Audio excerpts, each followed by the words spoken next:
Hello, hi, Mustafa. The ignorant is here. Uh,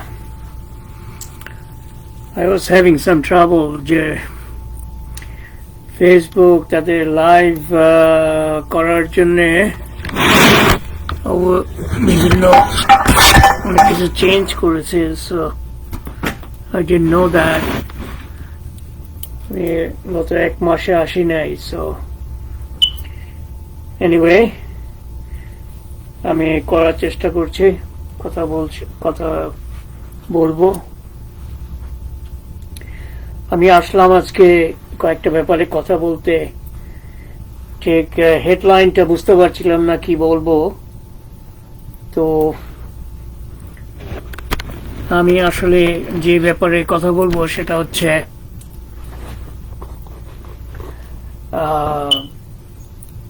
maturity নিয়ে। এটা very important. আমি মনে করি লাইফে as you progress through your age, one of the goal of your life is to become mature. অনেক ক্ষেত্রে আমরা হতে পারি না, হই না, বিভিন্ন কারণে বুঝতেই পারি না কিভাবে ম্যাচিওর হতে হয়। আমাদের দেশে, বাংলাদেশে আমরা অনেকেই বলি আমরা ইমোশনাল জাতি, ভাবপ্রবণ জাতি। কথাটা আরেকটা অর্থ হচ্ছে আমরা ইম্যাচিওর জাতি, আমরা ইম্যাচিওর। এন্ড এটা বলার কারণটা হচ্ছে এটা অনেকটা বাচ্চারা যেমন কিছু যখন চায় বা পায় বা পায় না, কান্নাকাটি করে, কান্নাকাটি দিয়ে ওরা প্রবলেমটা সলভ করার চেষ্টা করে। রেশনালি চিন্তা করে না, প্রবলেম সলভ করার জন্য কি করতে হবে সেটা চিন্তা করে না, বাট কান্নাকাটি করে মনে করে সে যেটা চাচ্ছে সেটা পাবে।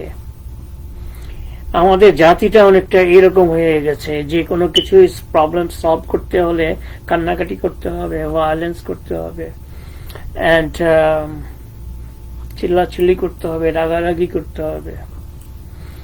তো আমি বলছি, যখন মানুষ বলে আমরা ইমোশনাল জাতি, এটা খুব একটা ভালো অর্থে আমি পার্সোনালি নেই না। এটা মনে হয় তুমি নিজেকে বলছো আমি ইম্যাচিওর। তো এই ব্যাপারে কথা বলার জন্য আজকে আসছি। আমি বেশ কয়েকদিন ধরেই ভাবছিলাম এটা নিয়ে কথা বলবো, বাট কিভাবে বলবো এটা বুঝে উঠতে পারছিলাম না। কারণ বেশিরভাগ ক্ষেত্রে মানুষ, আমাদের দেশে আমাদের একটা মেন্টালিটি আছে, আমরা ক্রিটিসিজম করতে গেলে বা সমালোচনা করলে সহজভাবে নিতে পারি না। এটাও এক ধরনের ইম্যাচুরিটি। তো আমি যে বিষয়ে কথা বলবো সেটা হচ্ছে আমরা কিভাবে বুঝবো আমরা ম্যাচিওর। আমরা সবাই জানি সেটা কম বেশি বিভিন্নভাবে। ম্যাচুরিটি প্রথম হয় through physicality, through your age. বয়স যত বাড়ে ম্যাচিওর হয়। এটাকে থামানো যায় না, এটাকে কন্ট্রোল করা যায় না। তুমি ছোট থেকে বড় হবা, বিভিন্ন স্টেজ অফ লাইফ তুমি পার হবা। আমি ইনফ্যান্ট ছিলাম, ইনফ্যান্ট থেকে চাইল্ড, অ্যাডোলসেন্ট, টিনেজ, তারপরে অ্যাডাল্ট, তারপরে parents, parental role, adult, and now I'm going toward old age or senior citizen, senior age. So these are different stages of your life that physicality will go whether you accept it or not. এখনকার in today's world, nobody wants to be old. এই ধরনের mentality তৈরি হয়েছে। এটা narcissist mentality. বয়স হলেও young থাকতে হবে, মানে you are 40, 50 and 60s, you still look like you want to be like 20s or 30s. এটা নার্সিসিস্ট সাইকোপ্যাথি, এটা আমাদের সমাজে কেমন ধরনের ছেলে মেয়েদের ভিতরে পেয়ে বসছে। মানে ওল্ড হওয়া মানে একটা অপরাধ, এরকম একটা কেমন জানি মেন্টালিটি হয়ে উঠছে। Anyway, physicality, you have to accept your physical age or physical changes of your body. That's one kind of maturity. Second kind, এটা very important আমাদের বাঙালি হিসাবে, বাংলাদেশি হিসাবে, I think, যেটা হচ্ছে ইমোশনাল। এবং যখন তুমি ইমোশনাল জাতি বলবা, আমি যেভাবে দেখি সেটা হচ্ছে lower emotion and higher emotions. And lower emotion গুলো হচ্ছে shame, guilt, sad, anger, fear and pride. সাধারণত আমাদের দেশে বা যে কোনো দেশে, শুধু আমাদের দেশ না, they want to operate at the level of pride, অর্থাৎ এক ধরনের অহংকার। কিন্তু আমি যেটা দেখি আমাদের দেশে mostly operate at the level of fear, shame, guilt and anger. এগুলো হচ্ছে লোয়ার ইমোশনস। তো লোয়ার ইমোশনসে নিয়ে কাজ তুমি যদি লাইফটাকে তৈরি করো, প্রবলেম হচ্ছে এই ধরনের ইমোশনসে you need lot of energy to do things. মানে অনেকটা অনেক গ্যাস লাগে সেম মাইলেজ গাড়ি পার, মানে you need a lot of energy to produce the same amount of output of work when you are in lower energy. And higher energy level হচ্ছে peace, love. তো peace and love and joy, এই লেভেলটাতে আমরা আসতেই পারি না। এটা individually আসে অনেকে, বা জাতি হিসাবে আসা যায় না, বা আসতে পারা এখনো পারে নাই। সো এটা একটু খেয়াল রাখতে হবে। তোমরা অ্যাজ এ জাতি হিসাবে ইমোশনাল বলছো, কিন্তু কি ধরনের ইমোশনস? এটা কি এটা কি শেম, গিল্ট, যেটা অনেক সময় হচ্ছে গিল্ট, জামাত তো কমপ্লিটলি তাদের everything based on fear, shame and guilt, okay, and anger. And অন্য পলিটিক্যাল পার্টিও, আওয়ামী লীগ, তারাও অনেকটা anger and fear and pride, এই তিনটার উপরে বেস করে তৈরি করতে চাচ্ছে। এইভাবে জাতি যদি তৈরি হয়, এরা কখনো রেশনাল হবে না, এরা সবসময় ইমোশনাল থাকবে এবং এরা প্রোগ্রেস হবে না, এরা ইম্যাচিওর থেকে যাবে। And third level, যেগুলো most of the western country and North Americans, এরা হচ্ছে intellectuals. Intellectual বলতে আমি মিন করছি সেটা হচ্ছে এটা based on skill, based on educations and based on merit. So ধরো আমি একটা এক্সাম্পল বলছি, আমাদের দেশে ক্রিকেট খেলা, ক্রিকেট অ্যান্ড ফুটবল, সকার, এটা নিয়ে যত না টেকনিক্যালি অ্যানালাইজ করা হয়, ইমোশনালি এটাকে অনেকভাবে প্রেজেন্ট করা হয় মিডিয়াতে। দেখো সব জায়গায়, দেখো খেলা একটা স্কিল, বেসড অন স্কিল, এটা not based on emotions. Okay, Canada world soccer খেলে, কিন্তু তুমি যদি, আমি এটাকে বলছি না ভালো কিছু, তারপরে এটা হয়তো এমন পপুলার নাই কারণে, তুমি যদি দেখো ওয়ার্ল্ড কাপে খেলছে যখন Canada, you will not even find news in TV. ক্রিকেটও একই, কোনো খেলাই না। ইনফ্যাক্ট অনেক সময় অলিম্পিকে গোল্ড মেডেল পায়, ওটাও তেমন একটা ছোটখাটো একটা নিউজ হয়, বাট এমন কোনো ইমোশনাল ড্রিভেন হয় না। এটা কারণ এটাকে দেখা হয় it's a matter of skill. If you have better skill, you do better. So আমাদের ফুটবলে ভালো করতে হলে স্কিলে ভালো হতে হবে, এটাকে ইমোশন জোরে আমরা যেটা করি এটা খুব ইম্যাচিওর। এন্ড লাস্ট ব্যাপারটা হচ্ছে স্পিরিচুয়ালিটি। আমি বলি spiritually you have to be mature. এটা জাতি হিসাবে হয়তো করা সম্ভব না, কিংবা এখন পর্যন্ত হয় নাই, হয়তো 1000 বছর পরে জাতি হিসেবেও জাতি হিসাবে স্পিরিচুয়ালি ম্যাচিওর হবে। এবং স্পিরিচুয়ালি ম্যাচিওর হওয়া মানে তোমার 4-5টা ভার্চু, যেটা ইসলামে বলে 5 কার্ডিনালস, আর ক্রিশ্চিয়ানিটিতে বলে 4 কার্ডিনালস, অথবা ওল্ডার গ্রিক স্টোইক ফিলোসফিতে বলে 4 ভার্চুস। আমি পার্সোনালি মনে করি যে এই 4টা ভার্চু নিয়ে লাইফটা তৈরি হতে হবে, এবং এটা যার যত বেশি থাকবে সে তত ম্যাচিওর। সেটা হচ্ছে, প্রথম হচ্ছে সহিষ্ণুতা, টেম্পারেন্স, কিংবা সহিষ্ণুতা, মডারেশন। আমি জানি না বাংলা কি বলা যায়, কোনো কিছু এক্সট্রিম কিছু না করা, কমও না বেশিও না, মডারেট থাকা সব ব্যাপারেই। এন্ড সেকেন্ড হচ্ছে কারেজ। কারেজ বলতে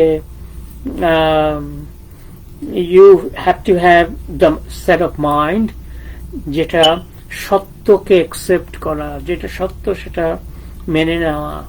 অনেক সময় সত্যকে অ্যাকসেপ্ট করাটা অনেক কঠিন হয় বিভিন্ন কারণে, বিশ্বাস কিংবা অভ্যাস, বিভিন্ন কারণে। কিন্তু অভ্যাস, এই সত্যকে মেনে নেওয়ার যে কারেজটা, এটাকে মানতে হবে, রিয়েলিটিটাকে মানতে হবে, এটাই হচ্ছে কারেজ। থার্ড হচ্ছে আমার চোখে জাস্টিস। তোমার একটা আইডিয়া অফ ফেয়ারনেস থাকতে হবে। ফেয়ারনেস মানে হচ্ছে যে দুর্বল তাকে সাহায্য করতে হবে, যে স্ট্রং তাকে বোঝাতে হবে দুর্বলকে সাহায্য করতে। ফেয়ারনেস এর ব্যাপারটা হচ্ছে it has to B fair on both sides.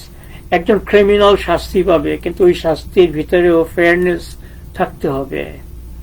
Emotions বা ওই ব্যাপারগুলো যেন কাজ না করে। সো জাস্টিস থাকতে হবে একটা ইন্ডিভিজুয়াল হিসাবে, জাতি হিসাবে। সো প্রথমটা আমি বলেছিলাম মডারেশন, তারপরে কারেজ, এন্ড তৃতীয় হচ্ছে জাস্টিস। এবং সবার পরে যেটা থাকতে হবে wisdom. And wisdomটা always comes with the age, with the experience you go through in your life. আমাদের প্রতিটা মানুষের লাইফ, নিজস্ব লাইফটাই একটা বই, একটা বুক। এন্ড ওই বুকটা তুমি ছাড়া আর কেউ জানে না। এন্ড ওটাই হচ্ছে best book of your life. And সেভাবেই আমাদের লাইফটাকে আগায় নিতে হয়। ওখান থেকে এই উইজডমটা আসে। এবং এই উইজডমটা, আমি যে 4টা কারণ বললাম, courage, moderation, justice and wisdom, wisdom is the foundation of all other 3। অর্থাৎ উইজডম না থাকলে এই 3টা জিনিস দাঁড়াতে পারে না। এটা তোমাদের বুঝতে হবে। সো এটাকে অ্যারিস্টটল আরো ডিটেইল করেছে। সে বলেছিল মানুষের ভিতরে ফ্রেন্ডলিনেস থাকতে হবে, জেনারসিটি থাকতে হবে, ইন্টেলেকচুয়াল হতে হবে, কিংবা প্রপার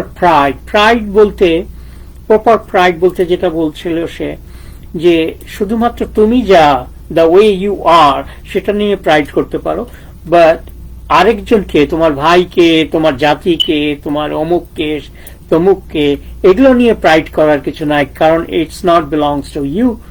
সো প্রপার প্রাইড হচ্ছে something belongs to you, you created by yourself.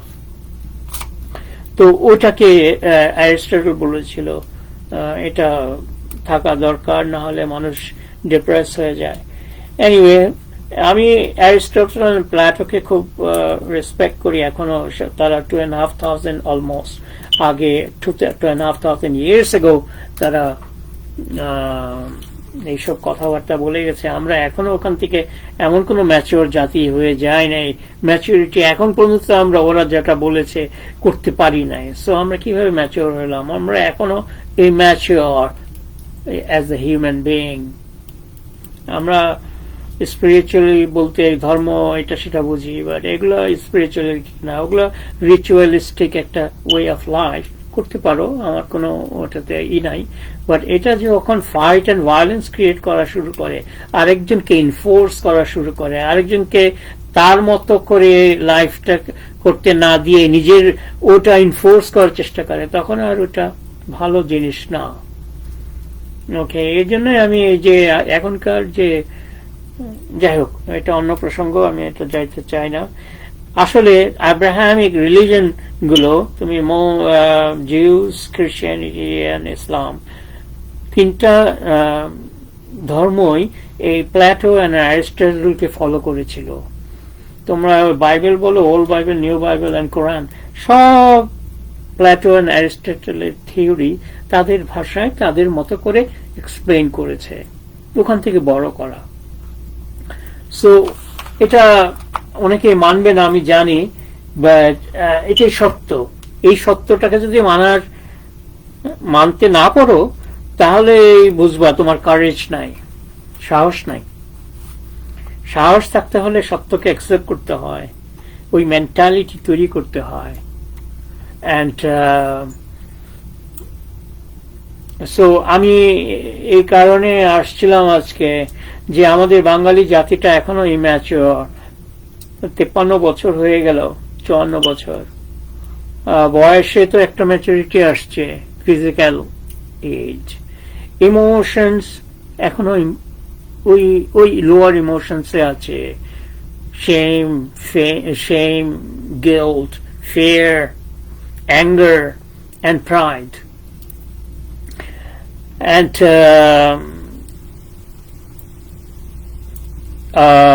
intellectually কিছু কিছু জায়গায় স্কিল ওয়াইজ হয়তো ডেভেলপ হয়েছে, বাট আরো অনেক জায়গা আছে ডেভেলপ হওয়ার মতো। এই যে কিছুদিন আগে আমাদের টিপিক্যাল IBA গ্রাজুয়েট, আমি IBA graduate, so I know this people, how they behave, how they talk. And ওই যে তোমাদের দেশ প্রধান উপদেষ্টা ইউনুস, সে যে ছেলেটাকে নিয়ে আসছিল, আমাদের IBA ইয়াং গ্রাজুয়েট, এরা কথায় অনেক কিছু পারে, এরা আই ওয়াশ করতে পারে অনেক ভালো। ওকে, আমরা যখন চাকরি করতাম আমার দেশে, আমি তখন নতুন গ্রাজুয়েট, IBA থেকে বের হয়েছি, আজ থেকে 35 বছর আগের কথা বলছি। অ্যান্ড তখনও আমাদের অনেক এমপ্লয়ার বলতো ওদেরকে বাহিরে পাঠালে ওদের নিজেদের মার্কেটিং করে, মানে আরেকটা জব পাওয়ার জন্য মার্কেটিং করে। কতটা মিথ্যা বলছিল না, সত্যিই বলেছিল। তো আমরা IBA গ্রাজুয়েটরা প্রমোট করতে খুব পছন্দ করি, কারণ আমাদের philosophical knowledge very poor, very low. Anyway, আমি ওদেরকে দোষী করছি না, but school, the way they develop. আমাদের দেশে আমি পার্সোনালি মনে করি মাদ্রাসা অ্যান্ড ক্যাডেট কলেজ, এই দুইটা স্কুল সিস্টেমকে অ্যাবলিশ করা দরকার, কারণ এগুলো ডিভাইসিভ ন্যাশনাল তৈরি করছে, একটা গ্রুপ অফ মাঙ্কি গ্রুপ তৈরি করে। ওকে, এক একটা ডিফারেন্ট টাইপের মাঙ্কি গ্রুপ। এটা অ্যাবলিশ করে পাবলিক স্কুলটাকে ডেভেলপ করা দরকার। সেম টাইপ অফ স্কুল হবে, সেম কাইন্ড অফ অপরচুনিটিস হবে সবার কাছে। সেই অপরচুনিটিস ধরে কে তার স্কিল ভালো, ওইভাবে ম্যাচিওর হবে, ওইভাবে ইমপ্রুভ হবে। এই cadet college and Madrasa should gone out of the way। আর যদি না পারেও এটা, আমাদের দেশ কোনোদিন প্রগ্রেস হবে না। এটাই সত্য। অ্যান্ড এটা না অ্যাকসেপ্ট করার জন্য ওই কারেজটা আসতে হবে, ওই ম্যাচুরিটি আসতে হবে। যাই হোক, আজকে আর আজকেও আসছি আমি, আমার ফায়ার এনজয় করছি।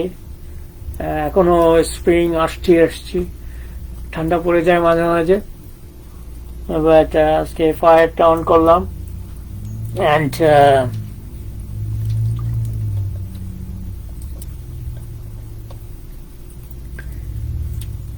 আমি এটা নিয়ে আসলাম। আরো কি কি যেন বলবো ভাবছিলাম, বাট ভুলে গেছি কি বলছিলাম। খাতায় লিখে রেখেছি, বাট এগুলো আবার খুঁজতে হবে। ভালো থেকো। ও ভুলে গেছি বলতে, হ্যাপি বাংলাদেশের পয়লা নতুন বাংলা বছর শুরু হয়েছে। দেখলাম কত 1432 না কত, এখনো মনে হয় সেদিন ছিল 1404, 32 বছর চলে গেছে। And happy Easter.